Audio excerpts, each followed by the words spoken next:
첫 시간 주님께 안녕하세요. 대강교회 오훈 목사입니다. 10월 17일 목요일입니다. 하나님 우리에게 주신 말씀은 전도서 5장 8절에서 20절까지 말씀입니다. 너는 어느 지방에서든지 빈민을 학대하는 것과 정의와 공의를 짓밟는 것을 볼지라도 그것을 이상히 여기지 말라. 높은 자는 더 높은 자가 감찰하고 또 그들보다 더 높은 자들도 있음이니라. 땅의 소산물은 모든 사람을 위하여 있나니 왕도 밭의 소산을 받느니라.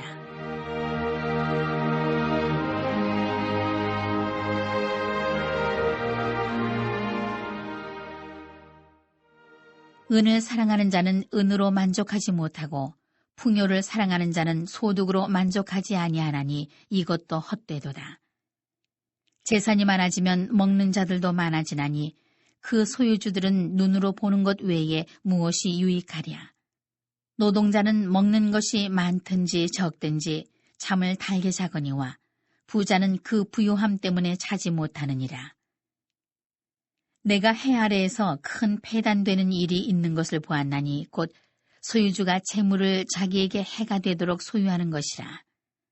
그 재물이 재난을 당할 때 없어지나니 비록 아들은 낳았으나 그 손에 아무것도 없느니라. 그가 모태에서 벌거벗고 나왔은즉 그가 나온 대로 돌아가고 수고하여 얻은 것을 아무것도 자기 손에 가지고 가지 못하리니 이것도 큰 불행이라. 어떻게 왔든지 그대로 가리니 바람을 잡는 수고가 그에게 무엇이 유익하랴. 일평생을 어두운 데에서 먹으며 많은 근심과 질병과 분노가 그에게 있느니라.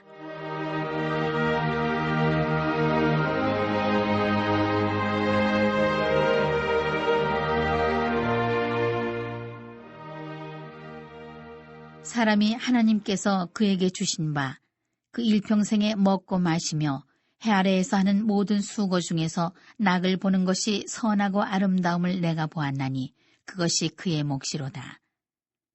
또한 어떤 사람에게든지 하나님이 재물과 부여를 그에게 주사 능히 누리게 하시며 제 몫을 받아 수고함으로 즐거워하게 하신 것은 하나님의 선물이라.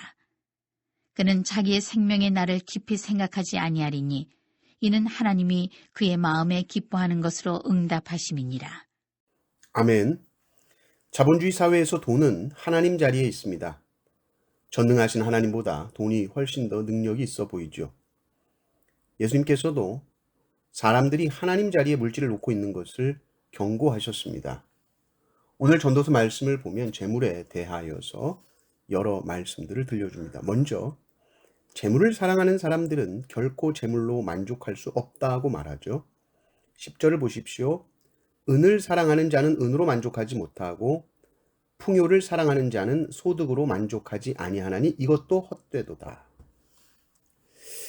사실 재물을 충분하게 가져보지 못한 사람들은 가지면 참 좋겠지 생각할 수 있습니다. 그런데 사실 재물을 많이 소유한다는 것은 만족감을 주는 것보다 훨씬 더 큰 책임감을 주는 것입니다. 감당할 수 없는 많은 재물을 갖는 것은 오히려 그 사람의 삶을 불행하게 할 수 있습니다. 재물의 많음이라는 것이 무엇이 유익한가? 전도서 말씀은 재물이 많은 것은 그것을 볼 때만 좋다 이렇게 얘기합니다. 지금 우리가 종이돈이나 이 동전 잘 안 가지고 다니죠. 통장 잔액 숫자로만 봅니다. 그냥 동그라미 보면서 즐거운 겁니다. 그게 끝이죠. 11절을 보십시오. 재산이 많아지면 먹는 자들도 많아지나니 그 소유주들은 눈으로 보는 것 외에 무엇이 유익하랴. 돈이 가치가 있는 것은 그것이 인간 삶의 가치 있는 어떤 것으로 교환될 때에 가치가 있는 것입니다. 우리가 돈 10,000원, 그 종이돈이 무슨 유익이 있습니까? 그 종이돈을 우리가 먹을 수 있는 게 아니잖아요. 그것으로 우리가 뭐 야채를 사고 과일을 사서 교환해서 그것을 먹음으로 유익을 누리는 것이죠. 통장 잔액 찍힌 숫자 먹고 사는 것도 아닙니다. 재물이 가치 있는 것으로 교환되기 전에 재물이라는 것은 사실 아무런 유익함이 없습니다. 돈 가진 사람이 스스로 만족해 하는 것 말고는 유익함이 없다는 말입니다. 그런데 이 물질로 인한 만족함이 오느냐라고 했을 때 이 부자를 보니 이 재물 관리한다고 잠도 못 자요. 또 재물을 소유하되 자기에게 해가 될 정도로 소유를 합니다. 재물이 오히려 자신에게 짐이 되는데 그것도 알지 못하고, 자기 건강이 축나고 있는데 그것도 알지 못하고 재물을 향해 달려갑니다.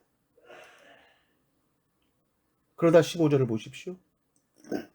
그가 모태에서 벌거벗고 나왔은즉 그가 나온 대로 돌아가고 수고하여 얻은 것을 아무것도 자기 손에 가지고 가지 못하리니 이것도 큰 불행이라. 어떻게 왔든지 그대로 가리니 바람을 잡는 수고가 그에게 무엇이 유익하랴. 톨스토이의 사람에게는 땅이 얼마나 필요한가라는 책을 보면 아주 검소하게 살던 파홈이라는 사람을 마귀가 부유하게 합니다. 땅을 점점 더 넓혀주죠. 땅이 넓어질수록 어떻게 될까요? 파홈은 불만이 커져갑니다. 더 갖고 싶어집니다. 그러던 중에 땅을 엄청나게 많이 가진 유목민들과 거래를 하게 되죠. 단돈 1,000루블, 단돈 한 10,000원 내면 오늘 하루 종일 밟은 만큼 준다는 겁니다. 해가 뜨고 나서 해가 지기까지 걸어서 이동한 다음에 시작 지점으로 다시 돌아오면 걸었던 구간의 그 내부 면적만큼 땅을 받을 수 있다는 겁니다. 하지만 시작 지점에 조금이라도 늦게 도착하면 먼저 선 지불한 1,000루블은 돌려받지 못하고 계약은 파기된다는 것이죠. 아침부터 정신없이 달리기 시작합니다. 해 질 때까지 조금이라도 더 땅을 얻기 위해 달립니다. 그러다가 출발점으로 오지 못했는데 해가 지고 말죠. 근데 그때 번뜩 내가 출발한 저곳에는 아직 해가 지지 않았을 거야. 그리고는 마지막 죽을 힘을 다해서 그 출발점으로 돌아옵니다. 근데 정말 해가 안 졌어요. 그래서 그 유목민들이 축하합니다. 이제 이 땅은 다 당신의 것입니다.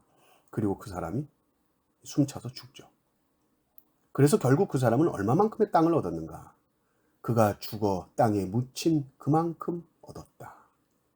인간에게 땅은 얼마나 필요한가? 라는 소설입니다. 인간의 평생의 모습을 단적으로 보여주죠. 인간의 탐욕은 끝이 없습니다. 그리고 그 탐욕의 끝은 허무와 헛됨입니다. 그렇게 힘들게 살았는데 끝은 죽음입니다. 그러니 지금 오늘 하루 수고한 삶과 그 수고한 땀의 열매들을 오늘 나와 함께 한 사람들과 나누며 기뻐하는 그 시간은 너무나 중요합니다. 우리는 한치 앞을 알지 못하는 인생입니다. 가장 중요한 시간은 오늘입니다. 가장 중요한 사람은 지금 내 옆에 있는 사람이요. 가장 중요한 일은 뭐겠습니까? 지금 내 옆에 있는 사람들에게 선을 행하는 것입니다. 마지막으로 18절을 읽읍시다. 사람이 하나님께서 그에게 주신 바 그 일평생에 먹고 마시며 해 아래에서 하는 모든 수고 중에서 낙을 보는 것이 선하고 아름다움을 내가 보았나니 그것이 그의 몫이로다. 오늘 하루 수고의 기쁨을 누리시기를 주님의 이름으로 축원합니다. 아멘.